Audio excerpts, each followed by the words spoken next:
The first thing I ever stole was a granola bar. I was 17, standing in the cereal aisle of a Kroger 2 towns over from where I grew up, wearing the same hoodie I'd had on for 3 days. I wasn't hungry in the dramatic, poetic we describe hunger. I was just empty, mechanically empty. Like a phone at 2% battery that's still technically on but not really functioning. I slipped the granola bar into my front pocket, walked out past the self checkout, and sat on the curb in the parking lot and ate it in 4 bites. I thought about my sister the whole time. Not because I hated her, I was too tired to hate her yet. I thought about her because 22 hours earlier she had been crying in our living room, holding her wrist, telling my parents that I had grabbed her and twisted her arm so hard she thought something had snapped. And my parents. My parents had looked at me the way you look at a stranger who's done something unforgivable in public. Not shock.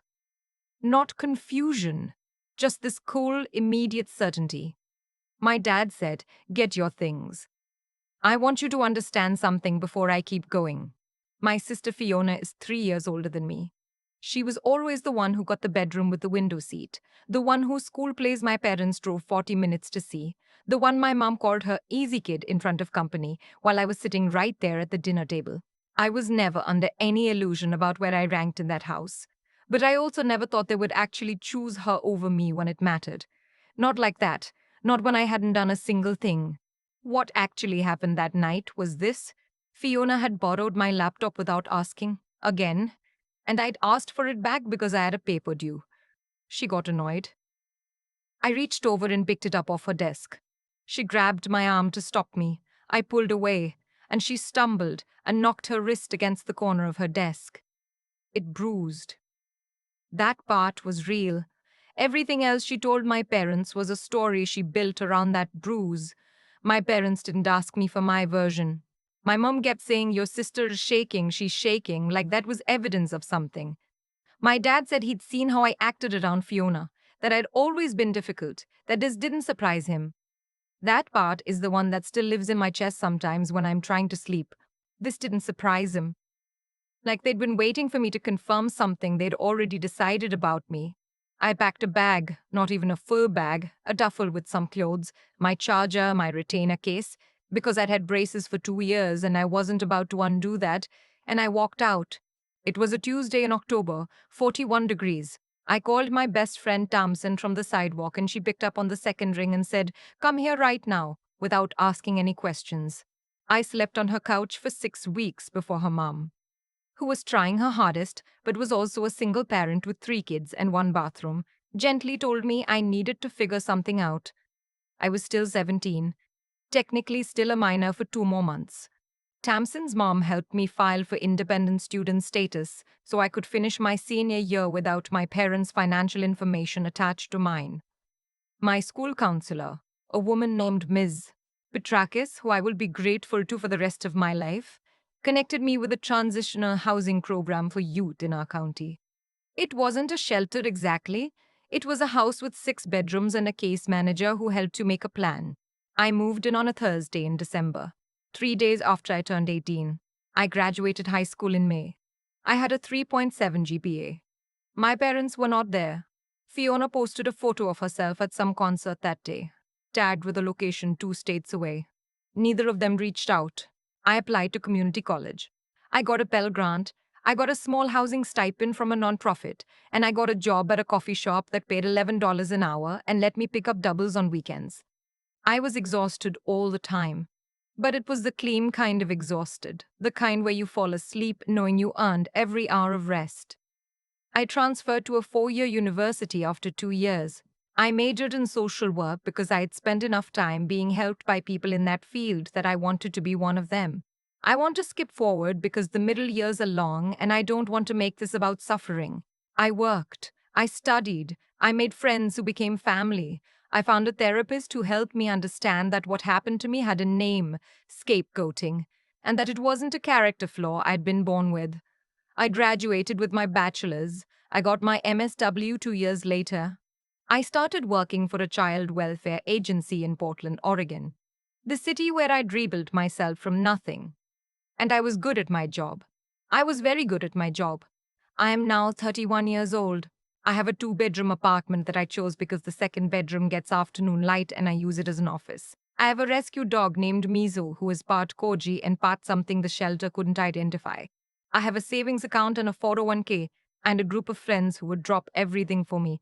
I have a life that I built brick by brick from a Tuesday in October when I was 17 and my father said, "Get your things." 11 years passed without a single word from my family. And then my mother called. I almost didn't recognize the number. I'd changed phones twice since high school, but I'd kept that contact. Not because I was waiting, but because I needed to know whose call I was declining if I ever saw it come through. I let it go to voicemail. I stood in my kitchen with my coffee getting cold and I waited. The voicemail was 3 minutes and 40 seconds long. I know because I still have it. My mother's voice was different than I remembered. Softer, or maybe just older. She said she'd been thinking about me. She said she'd seen something on Facebook. I have no idea how I'm not on Facebook. That looked like it might be me. Something through a mutual acquaintance from our hometown. She said I looked like I was doing really well and she was so proud. She used the phrase, water under the bridge. She said she and my dad had both been dealing with some health stuff, nothing serious, but it had made them reflective. She said she missed me. She said Fiona asked about me sometimes. She did not say she was sorry. She did not say the word sorry one single time in 3 minutes and 40 seconds. I sat down on my kitchen floor.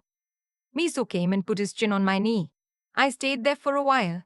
I want to be honest about what that moment felt like because I think people expect it to be either triumphant or devastating, and it was somehow neither. It was more like standing in a room where someone had rearranged all the furniture in the dark. Everything familiar, but nothing where you'd left it. Part of me, the part that is still 17 and sleeping on Tamsin's couch, wanted to call back immediately. And another part of me, the part I'd spent years building, said, "Wait, think, don't react from that place." I called Tamsin. She answered on the second ring, like she always does. She listened to the whole voicemail. When it ended, she was quiet for a second, and then she said, she didn't apologize. "I know," I said. "What are you going to do?" I didn't know yet, so I sat with it for 2 weeks. I went to therapy. I talked it through. My therapist asked me what I wanted, not what I thought I should do, not what would look a certain way, but what I actually wanted. And I realized I wanted two things that seemed contradictory. I wanted them to know what they had done to me, and I also wanted to be done. I wrote back, not a phone call, an email, because I needed to be able to choose every word carefully and not have my voice shake. I told my mother I'd received her voicemail. I told her I was glad she was okay. And then I told her, clearly, specifically with dates and details, what those first years had looked like after they told me to get out. The granola bar, the couch, the transitional housing program, graduating without anyone there, applying for financial aid as an independent student at 17 because I had no other option. I told her that water under the bridge was a phrase people used when everyone had made mistakes on both sides, and that I didn't believe that was the case here. I told her that if she wanted a relationship with me, I needed to hear genuinely and specifically that she understood what she had done and what it had cost me, not as a punishment, as a prerequisite. She replied within the hour. The reply was 3 paragraphs long. The first paragraph explained that they had done what they thought was right at the time. The second paragraph talked about how hard things had been for them. My dad's blood pressure, some financial stress I hadn't known about, Fiona struggles with anxiety in her 20s. The third paragraph said they hoped I could find it in my heart to let them back in. I read it twice. I did not cry. I felt something go quiet inside me, like a frequency I'd been waiting to hear had finally resolved into silence. I did not reply. 3 weeks later, my dad emailed. This one was harder to read, not because it was kinder, but because it was more like him, clipped, logical, framed as a negotiation. He said he understood I had feelings about the past. He said he and my mom weren't getting younger. He said family was family. He mentioned in the second to last paragraph that they had some work they needed done on the house and that it was more than they could manage financially right now. And if I was in a position to help, that would mean a lot. I want to be very precise about what happened inside me when I read that. It wasn't rage. It was something more like clarity. The sharpest, cleanest clarity I have ever felt. Because in that moment, 11 years of wondering, did they ever really love me? Or was I always just the difficult one they were waiting to be done with? Got answered. Not with cruelty. With a home repair request. I did not write back to my dad either. But I did do one more thing. Fiona had emailed me once, about a year after I'd left, and I had never responded. I still had the address. I emailed her. I kept it short. I said I'd heard from our parents and I wanted to talk to her directly before I made any decisions. I asked if she would get on a call. She called the next day. I had not spoken to my sister in 11 years. Her voice was almost exactly the same. She opened with, "I've thought about you a lot," which is a sentence that can mean almost anything. I let it sit there. "I need to ask you something directly," I said, "and I need you to answer me honestly. Do you remember what actually happened that night?" There was a long pause. "Yes," she said. "Do you remember what you told Mom and Dad?" Another pause. "I was scared," she said. "I thought you were actually going to F Fiona." I said her name quietly, not harshly. I picked up my laptop. That's all I did. You know that. The silence that came after was different, heavier. "I know," she said finally. Very quietly. I had thought about what I would say next for 11 years without knowing I was preparing for this specific moment. I told her that I had needed her to tell the truth back then, and she hadn't, and that I had spent the years since then building something without any of them that I was genuinely proud of. I told her I wasn't calling to punish her. I was calling because I was about to respond to our parents, and I wanted her to understand that what she did had not stayed a small thing. It had shaped everything. She was crying by the end. She said she was sorry. She said it more than once, specifically, in a way that named what she'd actually done. I believe it was real. I also believe that real remorse doesn't automatically mean reconciliation, and that was something I had to sit with afterward. I went back to my email draft. I told my parents that I had spoken with Fiona.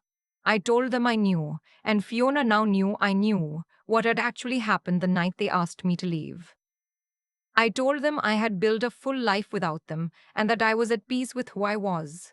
I told them that if they ever arrived at a place of genuine accountability, I was open to a conversation. But that reaching out because they were lonely, or because they needed money, or because they missed the idea of me without understanding what they had taken from me, that wasn't something I was available for. I wished them well. I meant it. I hit send, closed my laptop, took Miso for a long walk along the waterfront, and called Tamsin. My dad replied once more, a short email that said I had always been too sensitive and that they had tried their best. I archived it without responding. My mother sent a card, an actual card, in the mail about a month later, with a short note that said she loved me and she hoped someday things would be different. I put it in a box. I don't know exactly why I kept it. Maybe because it's the most honest thing she's ever sent me. Not an apology, not a negotiation, just a door left slightly open. I haven't walked through it. I don't know if I will. What I do know is this: I work now with teenagers who are exactly where I was at 17.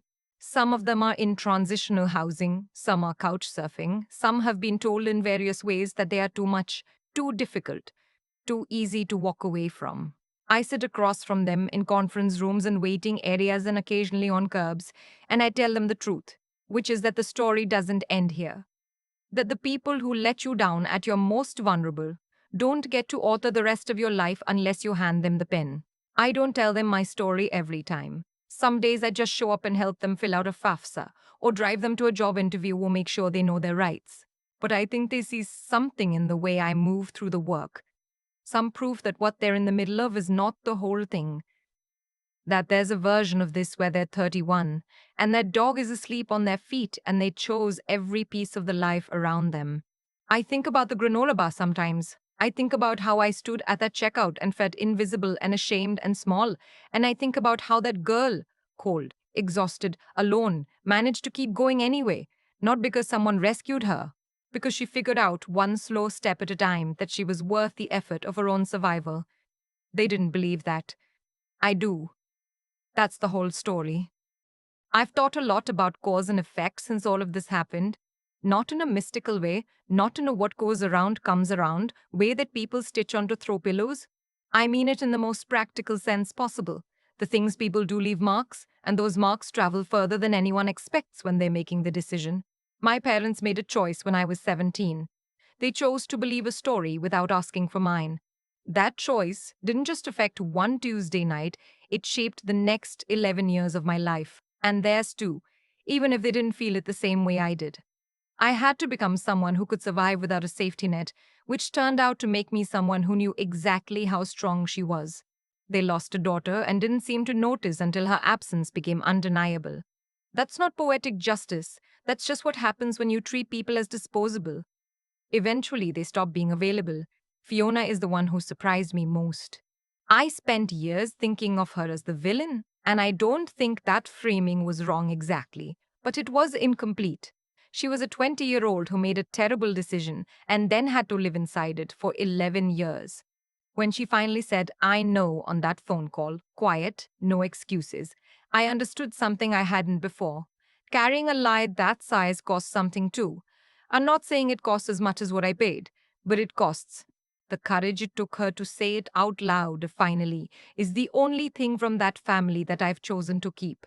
What I want people to take from this, especially if you're somewhere in the middle of your own version of it, is that the work of rebuilding yourself is not glamorous and it is not fast. It happens in community college financial aid offices and on the couches of friends whose mothers are stretched thin but still say, "Come here." It happens at $11 an hour. It happens in a therapist's office when someone finally gives you a word for what you experienced, and that word makes the whole thing make sense. You don't wake up one morning healed. You just keep choosing, one small decision at a time, to act like your future is worth protecting. That's the intelligence piece. Not book smarts, not degrees, though I earned those too. It's the intelligence of paying attention to what's real, of not letting someone else's story about you become the one you tell yourself. And the ethics of it? My parents asked for connection without accountability. They wanted the warmth of relationship they had forfeited without doing the work to deserve it back. I don't think they're evil people. I think they were weak at a moment that required them to be strong, and then they spent 11 years not examining that. Accountability isn't punishment. It's the minimum requirement for trust. When my mother's email arrived without a single apology, I wasn't angry. I was just clear. And clarity, I've learned, is a form of self-respect. I still work with teenagers who are where I was. Some of them are angry, which is right. Some of them are ashamed, which is not. I try to be the Ms. Petrakis in the room. The person who shows up, gives you the information you need, and treats you like your story is not over yet. Because it isn't. It is genuinely, absolutely not over yet. The granola bar cost 1.49. Everything I built after it was free, in the sense that no one gave it to me. I earned it. And that's the thing about building something from nothing. Nobody can ever take credit for it but you.